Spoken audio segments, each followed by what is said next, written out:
You ready? Got everybody on board? Claudia and James. Big building. Everybody ready? All right, I'd like to call the meeting to order, special meeting of the Board of Trustees of the East Central Independent School District being held on February 14th, 2021, beginning at 5 p.m. at Tradition Elementary School. Madam Secretary, can I have a roll call to order, please?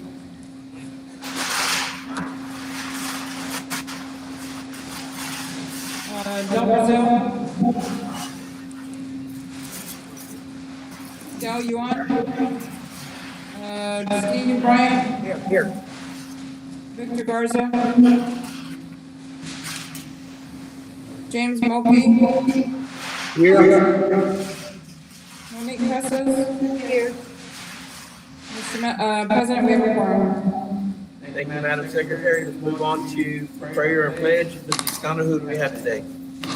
Ms. Gullis has our prayer pledge today.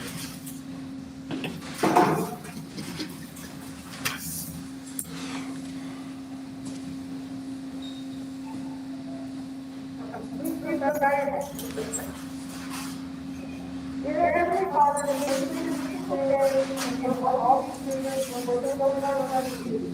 We ask you to guide us with wisdom, understanding, and insight. Please give us discernment to listen and make decisions for history. And may we be empowered by your spirit to see the need of our students and to inspire those charged with their care. We pray for the health and safety of every student and staff member and every facility in the district.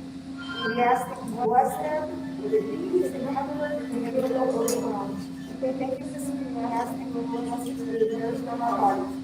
We pray for things in the mighty name of Amen. Pledge allegiance To the flag of the United States of America and to the republic for which it stands, one nation, under God, indivisible, with liberty and justice for all.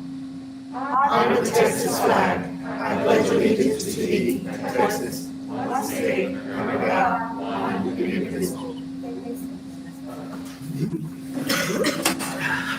Thank you very much, Ms. Colas. I believe right now we will take a short recess so we can either eat and then tour the elementary school to view the foundation issues. So we'll take a short break and look at some structured issues, and then we'll come back and reconvene later. So we'll take a quick break real quick. How long of a break? Right now, I'm planning on probably 30 minutes to 45 minutes. Okay, just text me if I'm not back on. Or I'll keep an eye on. Okay?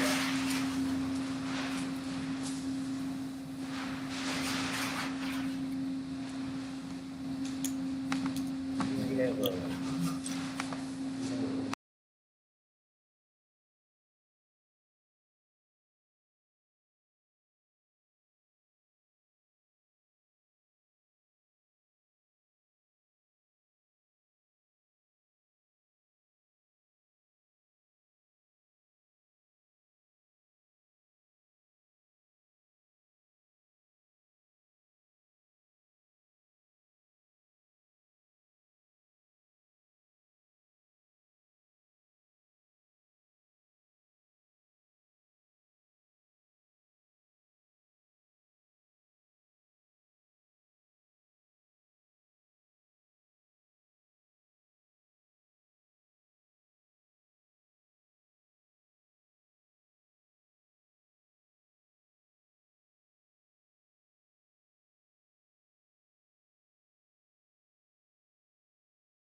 right, everybody ready?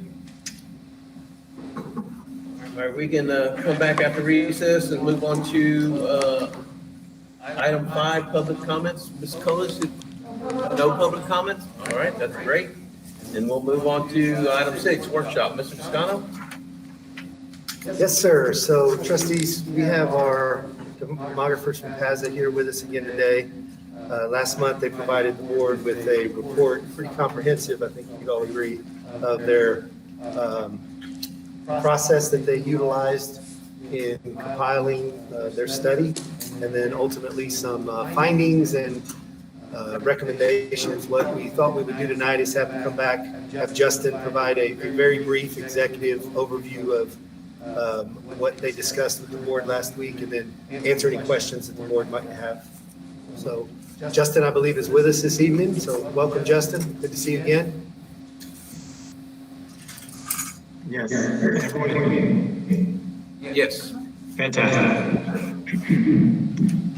Well, I'll get started if that's okay with everyone. Yes, sir. Okay, great. Well, I'll try to be brief. It's tough, I'm going to be honest. And there's so much to talk about. I was mentioning that with Matt earlier today. But I also want to make sure that everyone can see everything. So as I'm pulling up my screen here, let me know if something looks wonky. There we go. And I'm going to try to maximize this. And does that look good? Yeah, it looks good. Looks good on our end. All right, great.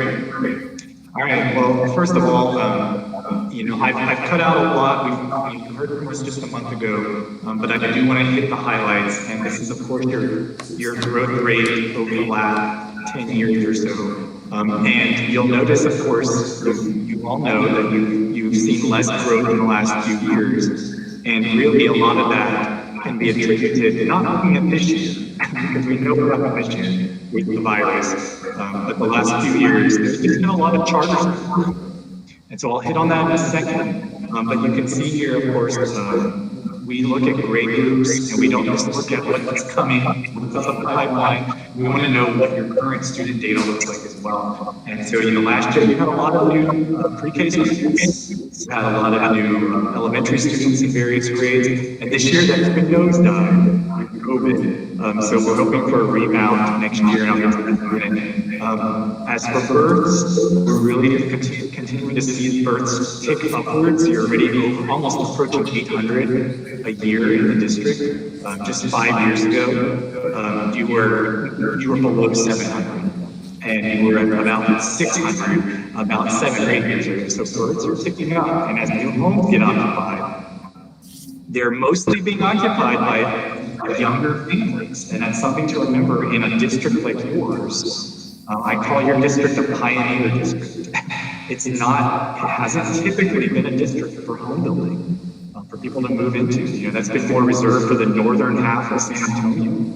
But as that semicircle of growth starts expanding to the southeast and to the southwest, expect new homeowners to move in that are younger, and it may take a while for them to fill up these homes and have actual newborns. And that's very common in a district like this, so we've projected for that. But one thing that's so interesting, as I've mentioned before, are the charter schools. And again, we're looking at all over metro area. It's not just in your part of town. In fact, Northside ISD is really the epicenter of charter growth right now. In the 2-year period between 17 and 19, they've seen 3,000 students transfer to charter schools. Whereas you guys are 125. However, we project this year the opening of Idea Converse and the expansion of the Compass Road School. You guys might have lost upwards of 100 students. It's very tough to make that call exactly how many were COVID-related losses and how many were charter student losses. We've done our best based on past examples of when charter schools open. And I have to talk about it. Every time I'm up here, I'm going to talk about it. The share of students who aren't actually in ECISD. And so the number I want you to see down there in orange, that's your share of your pre-K through 12th grade students. And 6 years ago, it was 89%. That means 89% of all students living in your district went to your schools. But now it's below 83%. And so that's all due to charter school expansions and maybe some nearby campuses and ISPs opening up their enrollment to anyone. And so, you've had 1,400 new students in this 6-year period, but fewer than 400 of them actually attend ECISD. So that's something to remember. We've accounted for that. We have to. And so your growth would be much higher if it weren't for these charter schools. And you're not the only ones dealing with it. And of course, your economy's growing. We know that. We know job growth is really robust. In particular, the east side of San Antonio lately, with manufacturing, local job centers like HEB, with their super regional headquarters, these fulfillment centers opening up or planned, the development in Brooks. And you couple all of this job growth. One thing I want to point out is you're on the east side of San Antonio. You're in the Texas Triangle. And don't forget that. The southwest side of San Antonio is not. And so one thing we see a lot is manufacturing and industrial businesses really wanting to locate in that triangle, and in particular, in what I call the 13 million population center that is Houston, San Antonio, Austin. And so being on the west side of Houston or the east side of San Antonio puts you closer to that population center. And you're also now in that area of expanding residential growth. So districts like Northeast, they're built out for all intents and purposes. Judson's on its way. And so where is it the growth going? It's branching again out from that normal north side semicircle.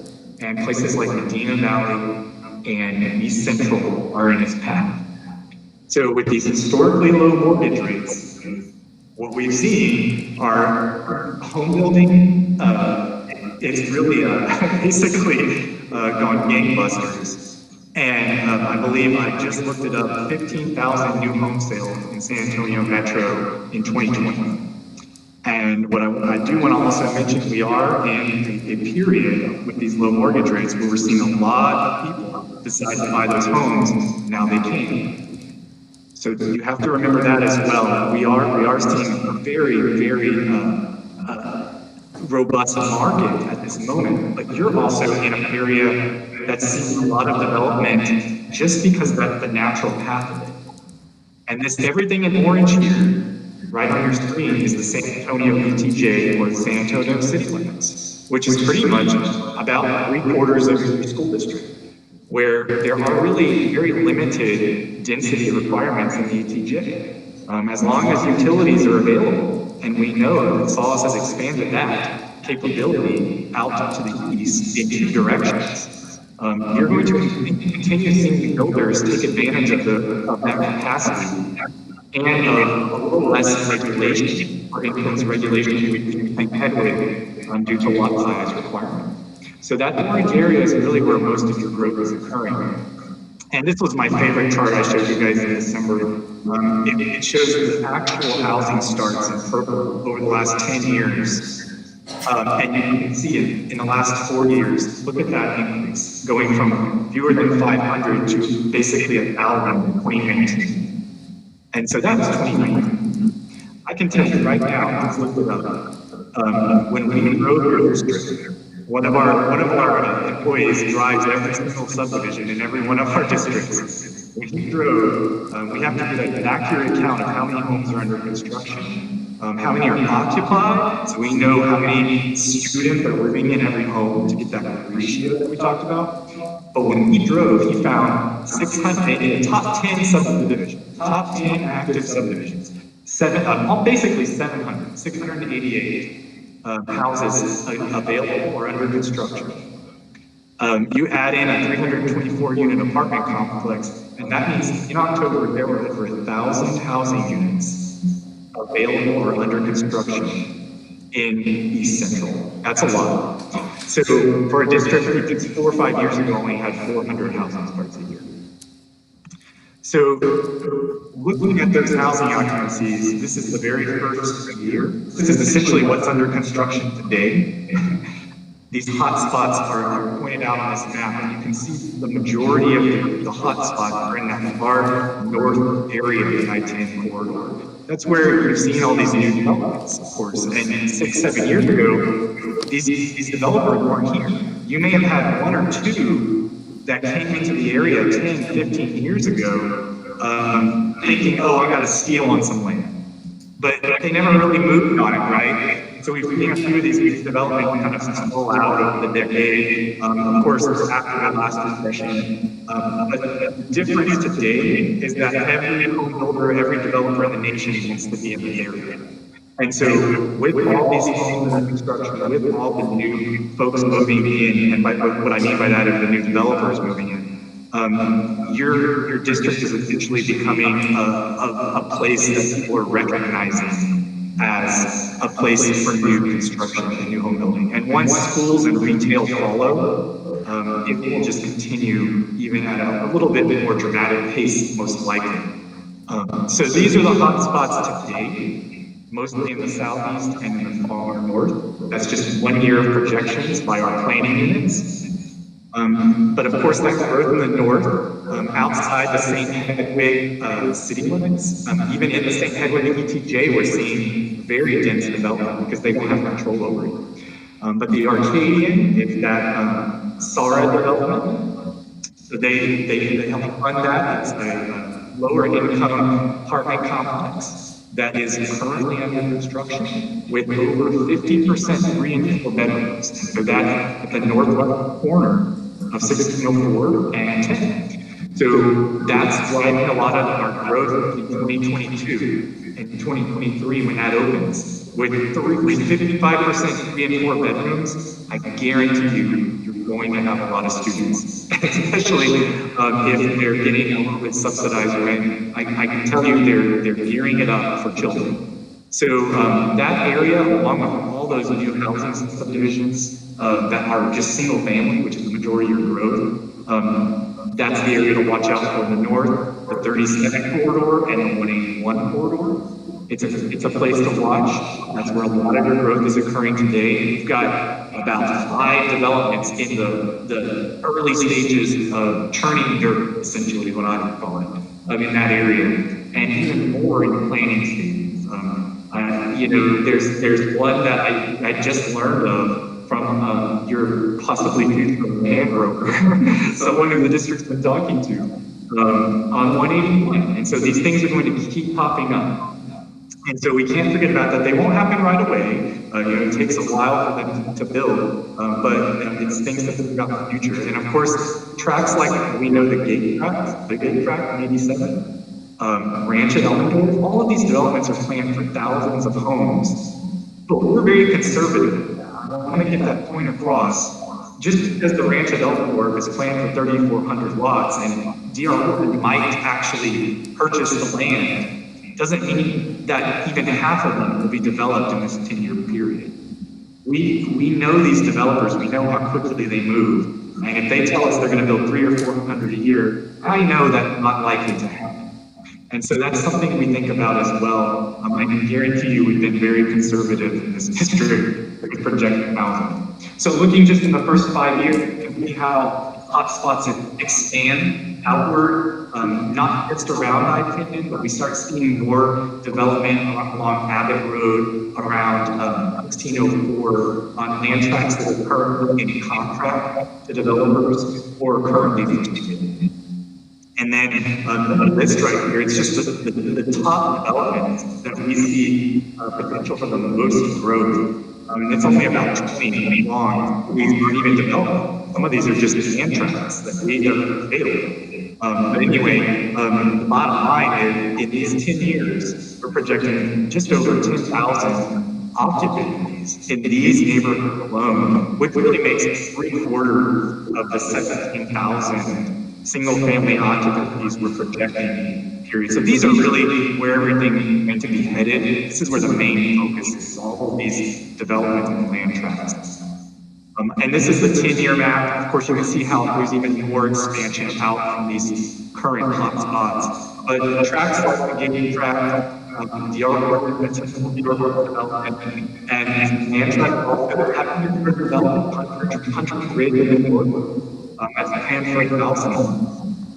Another 1,300 lots by over there right off that this white. So moving this 500, all of these, there's so many of them I mentioned in December, that you have 80 plus developments planned or active. That rivals some of the highest growth districts in the state of Texas. Yours are just a little smaller than everyone else's, but it's really nothing to laugh at. So when you look at the 10-year period, single-family dominates your business right now. We've talked about this apartment complex being built, but really it's only one. Everything else is single-family, and so you can see, like I said, of the 21,000 homes projected in the 10-year period, over 17,000 are single-family homes. And that's very typical in these pioneer districts. Single-family is always one first. But the difference with your district from others is you have a lower number of students in every home. And so we work with some districts that have on an average in a single family home, 0.55 and 0.6 students per home, which is about average in the state. You have 0.44, meaning for every 100 homes, there are only 44 ECISD students. And in multifamily, it's about on par with everyone else, 0.26. But that lower number is meaningful because that's what we've used comparables to project forward.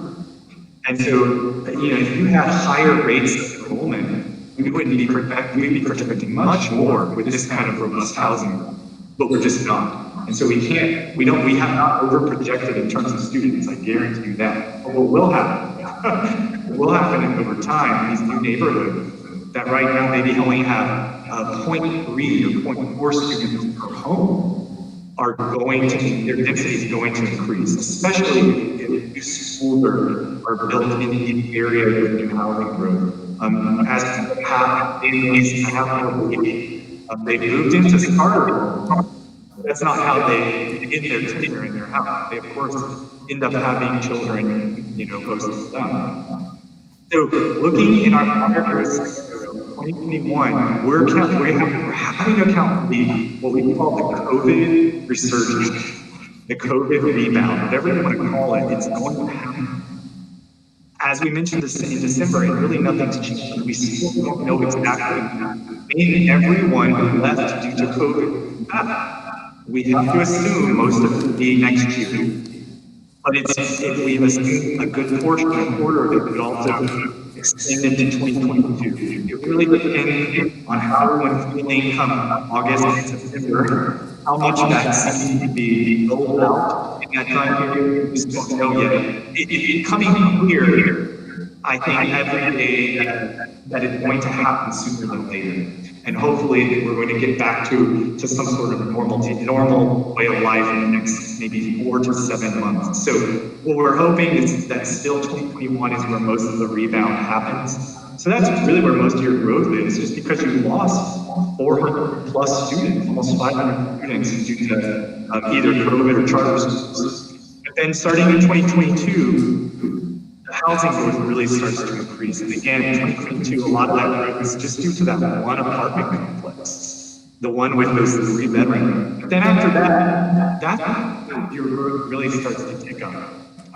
Barring any unforeseen incident, which we can never rule out anything these days, I feel like. But as long as we're trekking on a normal pace, or moderate growth scenario, really 2020 force the all new housing progress ramp up and student start to be generated from a lot of that happening.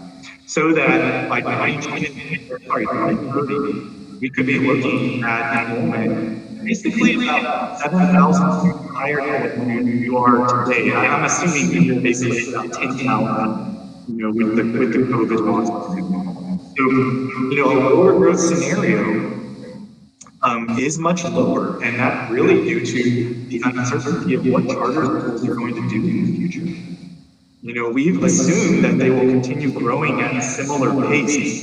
That's what our moderate growth scenario assumes, that the 50 to 100 students you typically lose every year to charters, and really, some years it's closer to 200, depending on when they go.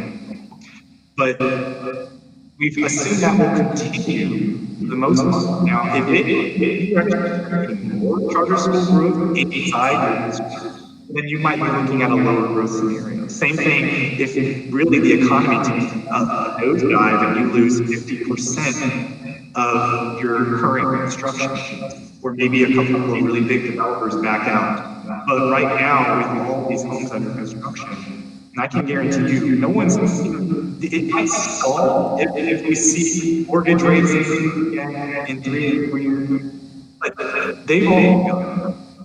This is now happening, and I think everyone is seeing that. So a higher growth scenario, though, could mean that you have even more, we're making mortgage rates for the 10-year period. That could be a high growth scenario. Rancho Element, all these big developments we know that are on the planning books, they actually keep going, and they actually expand and accelerate beyond what we think, or our conservative growth. So that's why we spoke that moderate growth. We don't really want you to overbuild whatsoever, but we also really want you to plan and enter and don't get behind. I could list on 2 hands the number of districts that get behind because they just don't start buying land soon enough. We could talk about those in depth at any time, but real quickly, I'm going to go over the elementary and middle school growth that we're seeing. And this is just showing all 7 of your elementary schools. One of them, of course, Salado, is not its own campus. So when you look at the 6 at the very top of the list, what this list is showing you is that for about 2 or 3 years, really for the first 5 years, most of your schools are in really good shape in terms of utilization. Tradition, the one you're inside right now, is really the only one that is really going to see a short-term issue. Once we see the COVID rebound, once that apartment north of I-10 opens, in 2023, you could be looking at over 1,100 students in tradition. Now, depending on if you have to cap the school or not, or if you have to cause transfers, that's another question. But we look at students and where they live. So we map every student in present and future. And so this is looking at actual locations of students, because we're doctors. That's what we do. But by 2027, the south part of the district starts to experience a little issue, and it's really spread across 3 campuses, and that's good. Really good. That's where your problems are. And I prefer growth to spread across the board, because that means you don't have to just complete one school when you open a new one. And so when we suggest zoning options, we typically like to do just that, kind of spread the growth out among several schools so that it's not all concentrated like it is in tradition right now. You couldn't help that because you don't have schools in the north part of the district. So looking forward, I remember in December we developed 2 options for elementary, and it's really just based on, the options are just basically the difference in where do you want to build your first school that is built more in the north. Whether it's built in one neighborhood versus another will determine then where the second elementary is built. But the bottom line is that the first school needs to be built somewhere north of 87. And so the second school in 2026, roughly, depending on how, overcrowded you're willing to get to the campuses, is needed sometime in the middle of the projection period. But it's needed in the southeast part of the district. And then again, going north, later in the projection period, we're projecting much later, another elementary school sometime around 2028. But again, these are the kind of discussions that must be had now, especially with the school looming in the first 3-4 year projection period. Where does that one need to go? And do you have land for it? So I know you guys have a few options. And of course, option 2 is the same data, it just schools are in different locations. In the first school is still maybe southwest corner, southeast corner of 10, and for instead of north of 10 or on west side. So then when you go and move forward to middle school, of course, most of your growth is happening in the heritage zone because it's large, right? And so by 2024, 2025 is when we're expecting that campus to really reach that 120% threshold of utilization. That's usually when districts have to start considering doing something about the overcrowding, whether it's either rezoning, which in this case probably isn't a great idea because you're also seeing growth in legacy, or building another campus for extra capacity. But looking at that map, of course, the most logical spot based on growth where your current schools are is somewhere north of 87. It was pretty straightforward when creating this option. So high school level, we felt like looking at everything, most of your high school capacity is going to be pretty good throughout the majority of this projection period. It's really not until the end of the period when you really start to maybe have an issue. And really, it also depends on other programs we start adding. We factor in the capacity expansion. But if you had other expansions in the future, maybe some sort of CAPE program, who knows? That would then, of course, continue to push the need for a second campus go out even further. So in sum, we need a couple of elementary schools, one in the short term, 23, maybe 24, depending on how crowded you could get, 26 somewhere in the south, and then as we get farther out, sometime in the latter half of the projection period, we pinned it at 28. But again, a lot of stuff has changed. The timing changes on these campuses more than anything, depending on how quickly homes are occupied or downturns in the economy. But what doesn't really change is where we need to site these campuses. That usually doesn't change because we already know what's happening. We know where these new developments are going. And so citing these campuses, we might say you need one somewhere in the north in 2028. But maybe in a couple of years, the dynamic change, and maybe it needs to be in maybe it needs to be in 2027, maybe it needs to be in 2030. But the timing is not necessarily the location. And then of course our middle school sometime in the middle of the projection period. Some capacity issue will be had there. But I wanted to keep it pretty short. I'm willing to take any questions you guys might have. I don't know if this is a question for you, maybe Mr. Toscano. How much growth did we project at Tradition when we built it?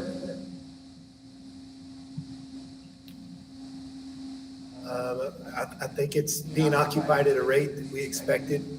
We built the school for a little bit over 900 students and expected that to potentially build out in about 5 years.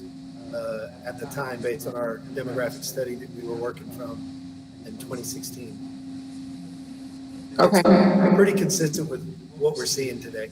Okay, and then maybe this question is for you, Jonathan. The growth that you showed at Highland Forest, where is that coming from? I'm sorry, I missed it in their presentation. Yeah. I know it's like a year down the road. Let's take a look. You'll have to give me, because I can't remember elementary school attendance boundaries. Inner city, it's off Southeast Military, is the first one on the list. Yep, I'm pulling it up right here. So there are several developments in the Highland Forest zone. Let me pull up the map. But it's not just one, that's the thing, it's many. And these are probably the schools that have been hit the hardest in recent years by charter school expansions as well. So what you may have noted in some of these zones is over the last 5 or 6 years, you've been building homes, but maybe the growth's been pretty stable. Mm-hmm. Yeah, and that's because of charter school expansion. So, that happens. And so the interesting thing about this district is the growth has kind of been countered by the charter restrictions. And it's going to happen where they're located. We generally see students within 3 or 4 miles of the charter school about where they attend, always. Right. And so that's happened there, so it's dampened the growth. But we have a couple of neighborhoods in that area, like Monteviejo. I think Via Meadows is also, that's a new one, it just broke ground off of White, yep, on the west side. That one's also in that zone, I believe, and I'll have to pull up the map to make sure again, but I want to say, I'm not sure if the Blue Ridge Ranch is in, I want to say that one's in St. Clair. But the Republic neighborhoods, right on the east side of 410, Republic Meadows, Republic Creek, those are also in that.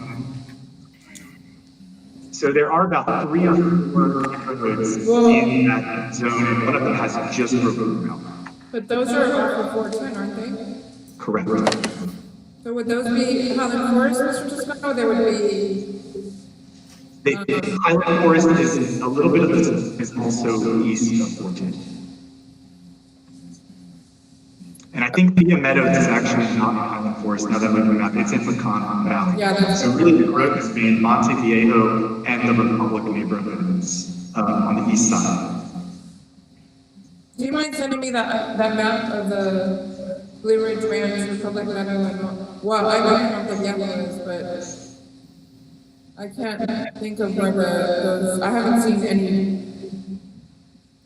any groundbreaking for those. Well, I must have missed them, but I'm just curious to where they're at. Yeah, the Republic ones, they're right at the corner of White and 410. So if you're on the White The other side of 410 though, right? correct, and that's the tenant zone for that school. Oh, okay, you're right. Okay, gotcha, thank you. Okay, Jonathan. Justin? Justin. Oh, Justin. I'm sorry, I wasn't responding. Okay, Justin, I just want to ask you a question. You're talking about these apartments. What location are you projecting those apartments to go in? Can you show me? Can you show me that on the map? Yeah, let me pull the map up here. I'm so sorry. Let me present my screen again. So the apartments, they're under construction, and I didn't believe it. I had to drive by them for the third time because, and then I finally figured it out. It's hard to see until you're going to start seeing them go vertical. It's hard to see because of a little, just a mound of dirt almost right off 1604. But do you see right there where I-10 intersects 1604? That's it. Yeah, so that northwest quadrant, I'm not sure if you can see my cursor or not. I can see your cursor. Okay, great, so that's it right there. Right in that area. Yeah. I-10 and what? Yeah, so it's northwest of I-10 in 1604. And so currently that's the traditional elementary school zone. This map is not showing the current zones. I'll go ahead and go to another map. No, that's what I can see. I was just trying to get here. Okay. Basically right. Okay, and that construction is underway? It is, yeah, and so it is. Okay, and you talked about new development of houses. Are these houses gonna be, we're talking about attracting young folks. Are they gonna be, price range, do you know that? Which ones are you talking about? Whichever one you wanna choose, if we're talking about attracting young group of kids. Yeah. Do you have any idea what those price ranges of those homes will be? Well, most of the price, like the range of pricing in almost every neighborhood, it's pretty similar across the entire district. It seems like anywhere between about 170 to 250 is the sweet spot, and I think that's what we're really seeing. And yes, that price point attracts young families, and what it attracts also is a lot of times people without children. Maybe they don't have children yet. That's now why they're able to afford that home. And so that's sometimes what we see in neighborhoods that are maybe priced around this price point, is that people move in without children, and especially in the north part of your district right now, they're moving in and they're not really thinking about schools. Not all, some of them are because they have children, but not all of them are. So once they have that, then in a year or 2 or 3, what do? They start realizing, hey, I got to find kids to school. And so they may have not thought about that when they moved in first. Maybe some of them did. But I would say some of these neighborhoods in the I-10 corridor, they're not really marketing the schools just because, and they might be marketing tradition, but they don't have the school in their neighborhood.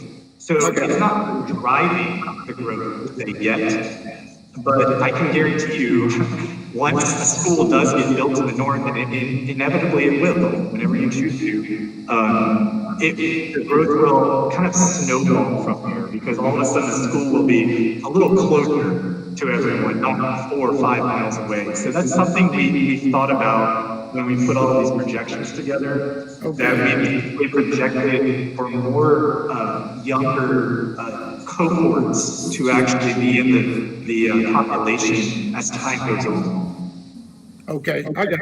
Okay, you mentioned housing out of Abbey Grove. I've been watching that area. Those houses are being built on 2 and 3 acres and $400,000.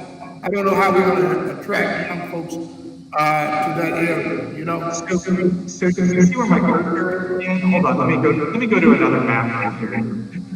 So this is your the first 5 years. So that little red area is a hot spot of growth. And so can you see where my cursor is right here? Right, I see that. All right, so that's about 3 neighborhoods. One of them is called Cobalt Canyon. Are you familiar with that one? I'm familiar, right. Okay, I would recommend you go drive over there, because about a year ago, I'm assuming it was just farms. And so that neighborhood started developing. It's on the very edge of the school district, along Abbott on the north side of it. And what's happening is developers are starting to buy each one of those properties one by one and slowly go south. All that land is actually the St. Hedwig ETJ. Okay. On the north, or rather maybe northwest side of Abbott, if you will, which the ETJ, they don't have to adhere to any of the St. Hedwig regulations. On the southeast side of the road, they do, because it's in the city limits. But the county does platting the ETJ, which is that little strip of land along the northwest side of Abbott. And we're continuing to see even more development. Lennar just recently is purchasing about 30 or 40 acres southwest of Cobalt Canyon. Okay. And that's going to be for 175 lots. So that growth here will continue. That's what I mean by the Abbott Road area. Basically everything on the west side of that road. I got you. Thanks a lot. Appreciate it. Hey, Justin, real quick, is there any way you can send us that presentation, or is that something you can share? I sure can. I can send you that after we're done here, and you can look at it. And most of the slides are the same as from the paper. It's just a little bit more abridged. So know that as well if you received it before. Thank you.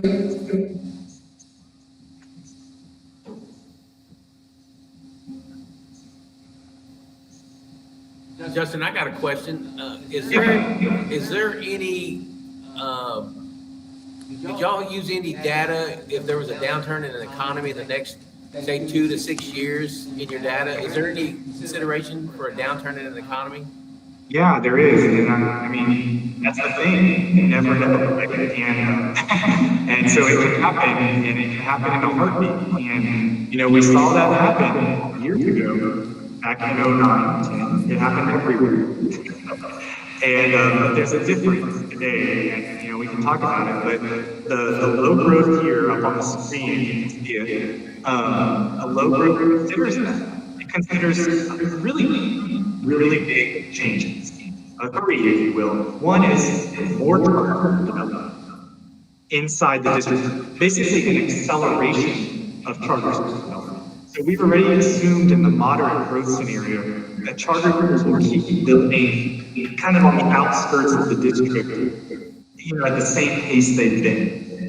A low growth scenario considers maybe in a few years, we know there's nothing planned for the next 2 or 3 years in terms of charter growth, but we know it's potential, there's a possibility, anything could happen. And in 3, 4, 5 years, we could see one, maybe affecting the district more.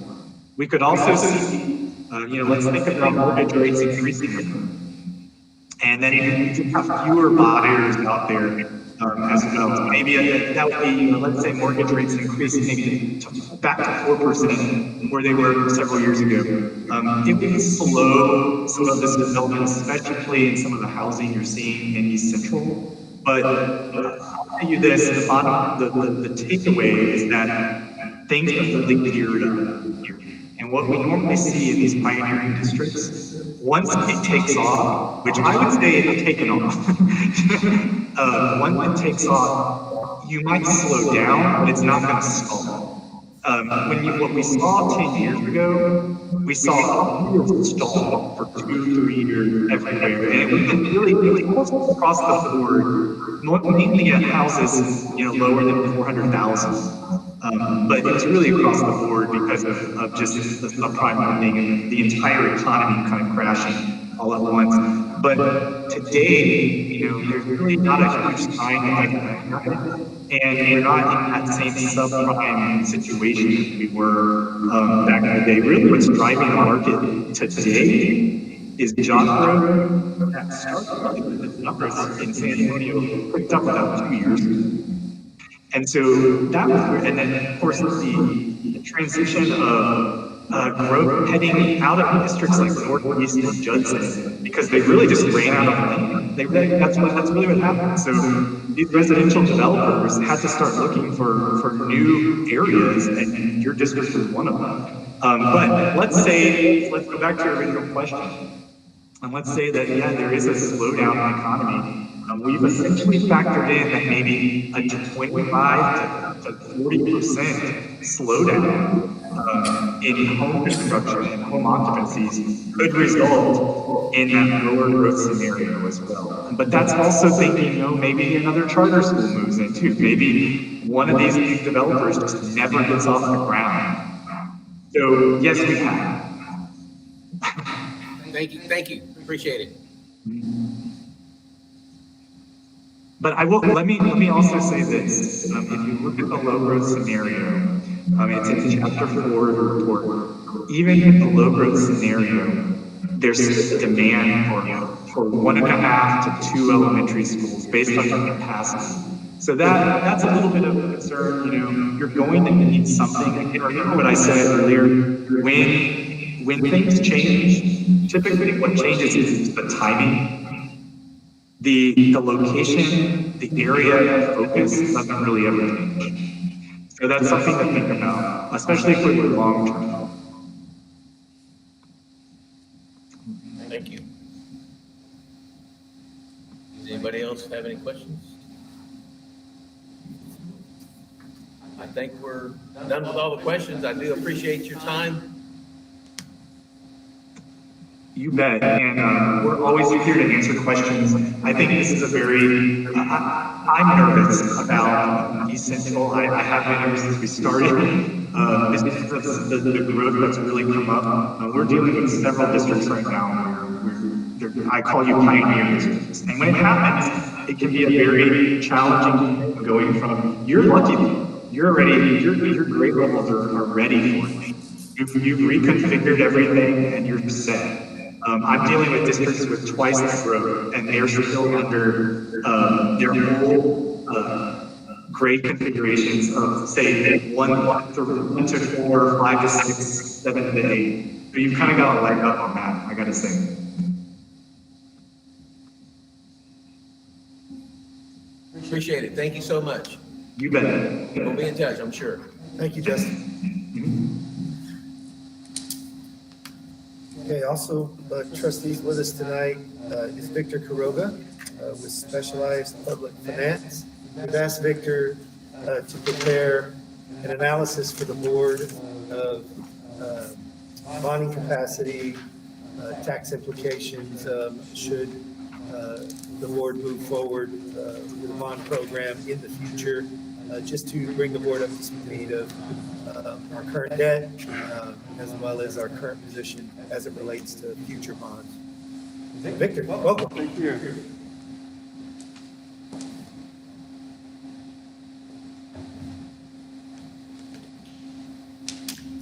Well, first members of the board, Mr. Toscano, thank you for having me this evening. My name is Victor Quiroga, Specialized Public Finance, and we are the honor of representing the district as your financial advisors.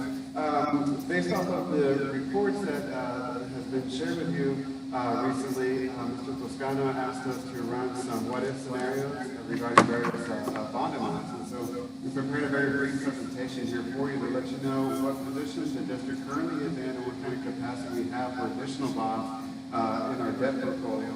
And so if you go to the first page after the cover sheet, as the demographer stated, mortgage rates are good and bond rates are really good too. Right now, in this chart here, this is going back 10 years. On the left side, it's January 2011. As you can see here, it's somewhat volatile, but closer to the right is where we are right now, where it's really at essentially the bottom of where we are in interest rates. So if the board is considering a bond program in the future, it's a good time because interest rates are really low. So this is just to show you here, again, we're at historically low interest rate environment. If you go to the next slide, this is the bond issue history for the district since 1999. The district has had 4 elections since that time for $184.2 million. All of them passed, fortunately. And you can see that the last bond program was May 2016, and we asked the voters for $86.1 million, and it passed too.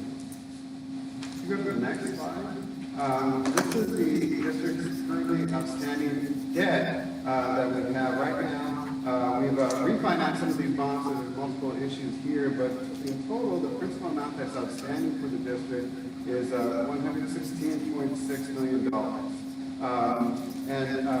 In the bottom left-hand side, the bar graph there, this is your annual debt service or your annual principal and interest payments for those bonds. And you can see there that over time it goes down as you continue paying off those bonds that you voted in different times.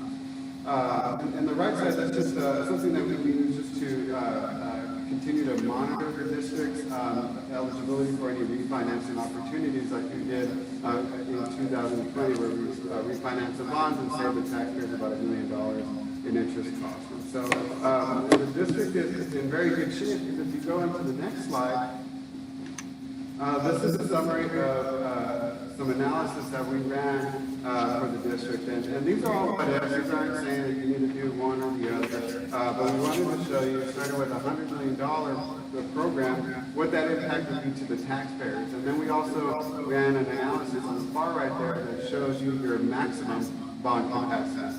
And so we'll just go with scenario number 1 for right now. We ran an analysis saying, what if we did a $100 million bond program? We historically have done, when we've issued bonds or long-term bonds, we usually paid them back within a 25-year period. That's the initial term that we've always had. With consideration, if you like, you could also extend it to 30 years, and what that'll do is that'll get you a little bit more borrowing amount for your projects, but of course, we're going to extend the debt an additional 5 years, and then we have more interest costs. But right now, it's $25 million for example purposes. So we have $100 million, and we have 25 years.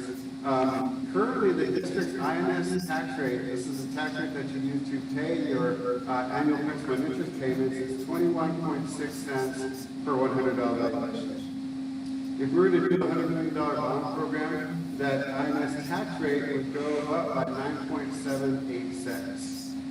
So what does that mean for every $100,000 that I have in taxable home value? The $100 million bond program would be about $98 per year, or about $8.15 per month for every $100,000 that I have in taxable home value. And then one thing to keep in mind here, these are all pretty conservative number runs. They're conservative because I use higher interest rates than where we're at right now for planning purposes. And then also, we use a very modest property valuation growth. Even though you can see here that based off of the demographer's report, you're going to it seems like grow at a pretty quick pace in terms of your property values. I did not assume that in this analysis because I want to be very conservative with you and I want to give you the worst case scenario as we're planning. So we also ran on the right side there, scenario number 5. We were asked, well, what is our current maximum bond capacity? How much can we borrow under state law? And so right now, based off the state law, we assume the 25-year bond payout. The maximum that we can borrow today is 212. It's a big number, so I have trouble saying it. About $212 million is what your maximum capacity is. And here I'm going to stop real quick because I want to clarify something. I'm not going to name names, but recently there was a school district near here that did a very large 10-figure bond program.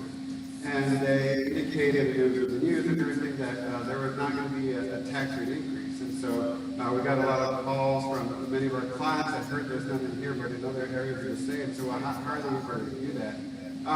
So when we were asked to run this analysis, we clarified to the district that this is what you can borrow today. The other district, what wasn't in the newspapers, is that they can't issue all those bonds today or even in the next couple of years.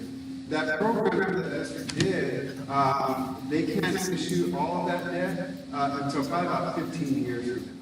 And so I'm not a big fan of that because, it's a sacred time we go to the voters and ask them for permission to issue debt on their behalf. And so I just want to let you know that you can probably think, oh, that's a low number compared to another district.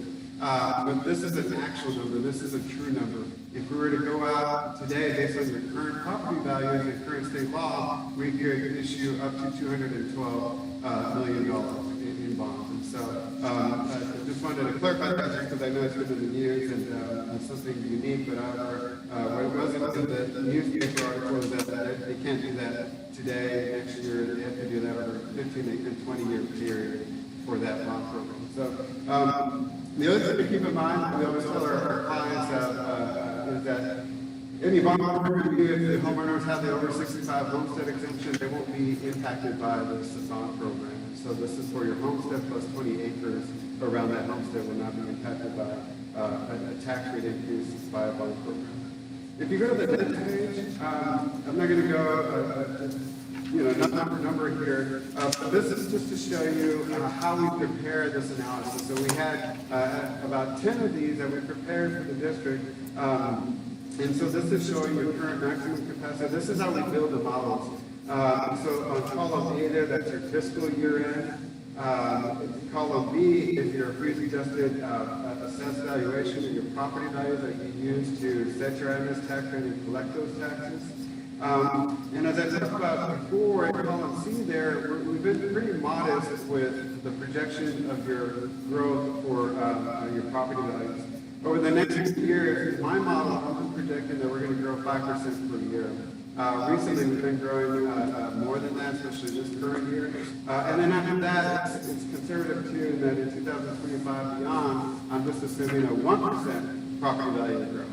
And so again, we're concerned with our purpose, but if you want to see more aggressive growth rates, you can run that analysis too as you're planning and starting to prioritize the projects that you may want to consider doing a bond program for. Column B there, that's your existing unlimited tax debt. These are the bonds that we already have commissioned. We've issued them. We've used those bonds for the facilities. Average right now, we're paying about $9.5 million, and it's going to go down as we're paying off those bonds. Column E there, this is where we insert the new bond program and see what can we fit in right now based on our current property values and the state law. And so that'll take us, let's skip a few columns here, but then that'll take us to column K there. If you follow to the right in year 2022, that tax rate, we're assuming that you're going to keep that tax rate for next year at 21.6. And then once you fit in a maximum bond program here, that'll take it up to close to 45 cents or 23-cent increase for your maximum bond. But here, because of the way we're structuring these bonds, we provided a couple of different options for the district. And to start off here, this is one of the more traditional or conservative looks on structuring your bonds. If you can see on column E there, the annual payments each year for this maximum bond program is about $12 million per year. So that repayment schedule there is pretty traditional, pretty conservative, something that we've done for all our bond programs. And that's why you see over time, you're paying off debt and then that annual payment goes down. So there's other structures you can delay principally a bit more, try to fit in more bonds and within that tax rate constraint that we have. So again, this is just to start the discussion and to see what you can afford. But we're big proponents on this because what it does, if you go to column K there, it would go up about 45 cents. But as you can see there, over time, that INS tax rate will come down so that if there are future needs, which it looks like you will have, if there's future needs for other facilities, you're going to have that capacity in the future. You're not going to tie a future board or future administration's hands because they were very aggressive with this current bond. And so, again, right now, it looks like you could fit in $212 million. But still have room to fit in other needs that you might have in the future for your facility. Before I go on to some legislative changes, do you all have any questions on the analysis or tax impact? Hey Victor, it's Claudia. The frozen tax revenues up to 65 years and older, correct? Slide 5. So about the 65 and over for the exemption. Is that the column on slide 5? So on slide 5 here, when we look at column B there, your freeze-adjusted taxable values, this is the market values less all the exemptions that are allowed for certain homeowners. And so the over 65 that's already accounted for. And so column B there, that's your net property value. So the over 65 homestead exemptions have already been extracted from it. Okay, and then the collection percentage, is that the average across other districts, the 98%?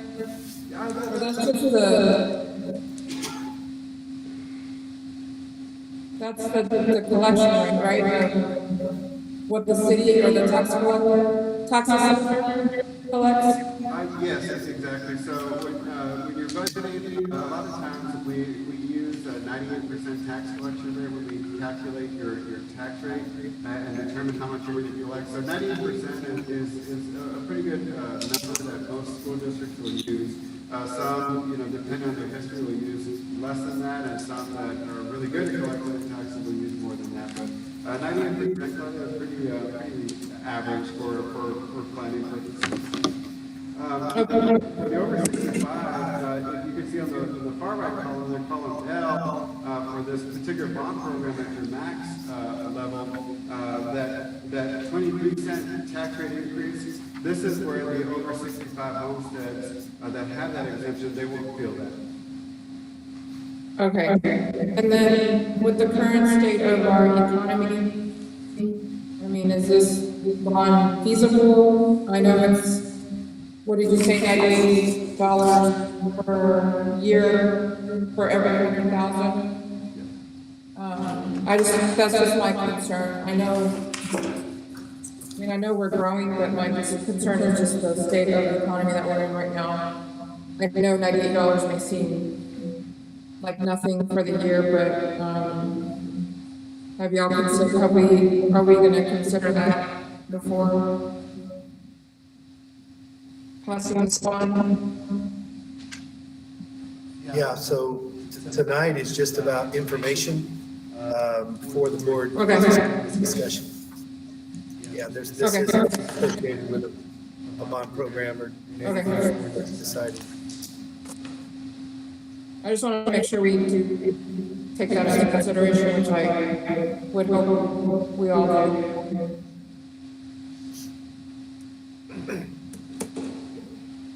All All right, that's it, thank you.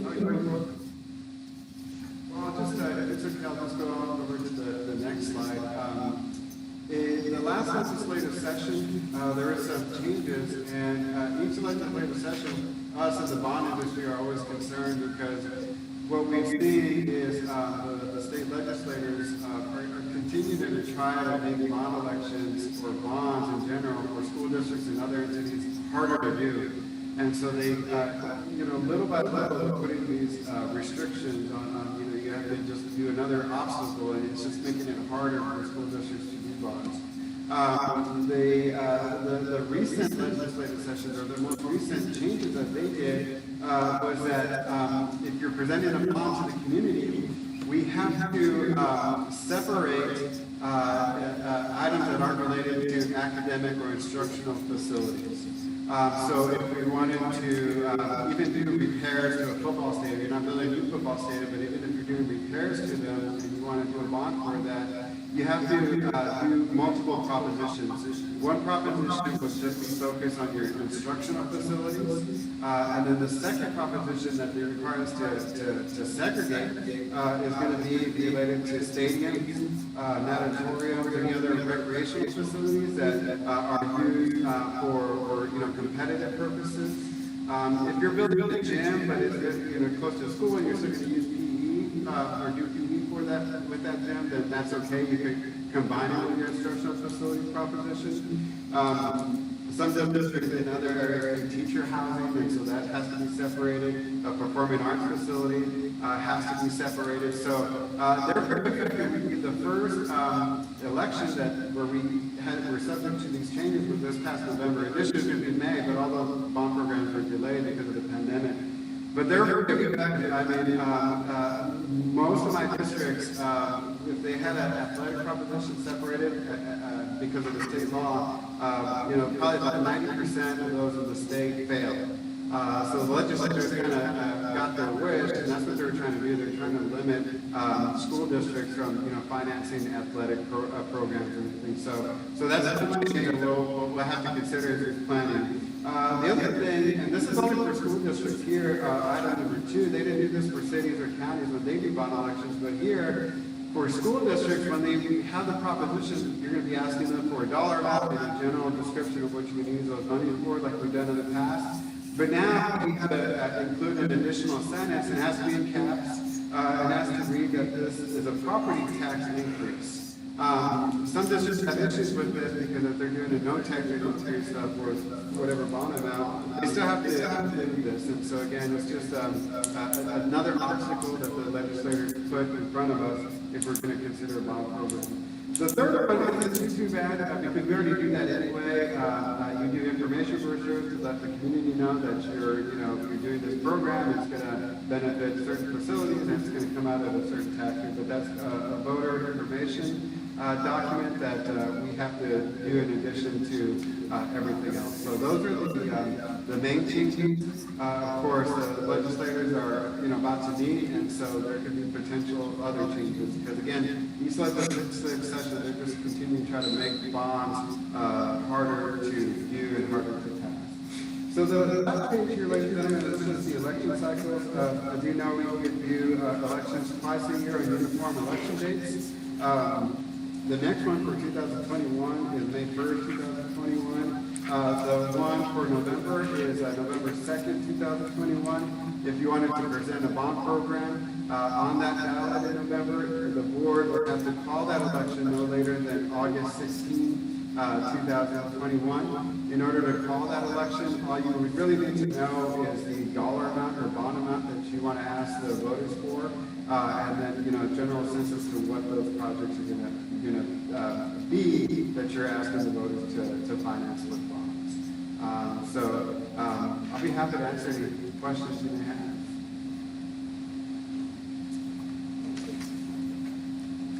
In any of the demographic capacity studies you looked at, is there any way to determine whether your growth percentage is in line with what the increased housing is supposed to be?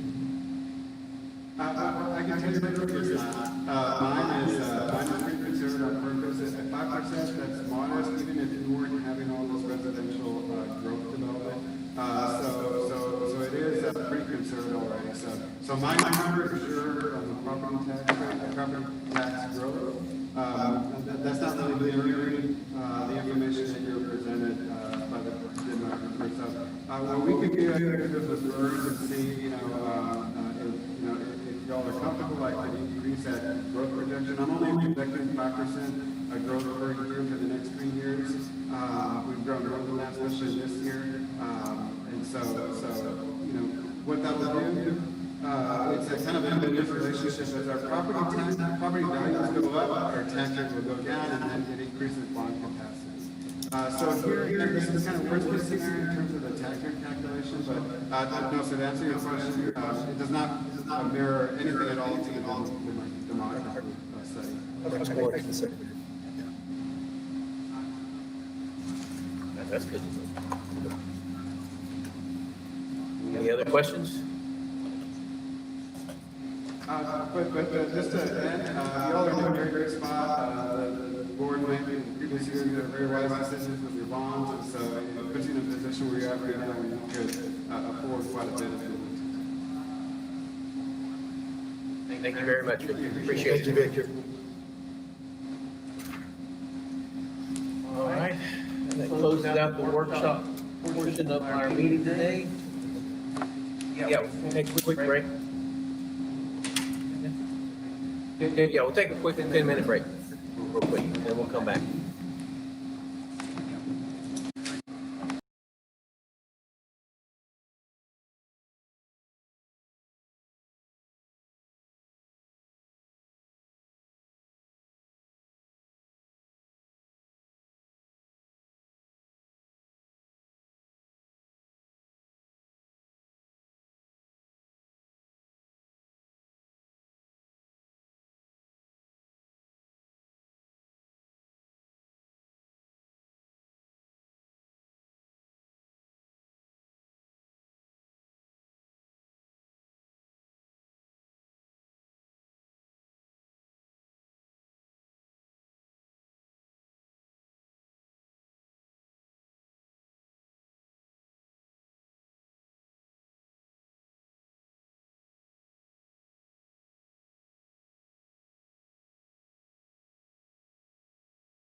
Not sorry. I'm ready. All right. We'll move on to item 7, the action agenda. At this time, the board will go into a closed meeting in accordance with Texas Open Meetings Act, Government Code, Chapter 551.072, to deliberate, purchase, exchange, lease, value of real property. We are joining that meeting starting at 6:57 PM. All right?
right, let's reconvene this meeting at 7:54 PM. No action was taken. In the closed meeting, we'll move on to agenda item. We'll move on to action agenda item. Approval of real estate brokerage service. Mr. Scano? Yes, sir, Mr. Massago trustees, the district is in need of real estate brokerage services.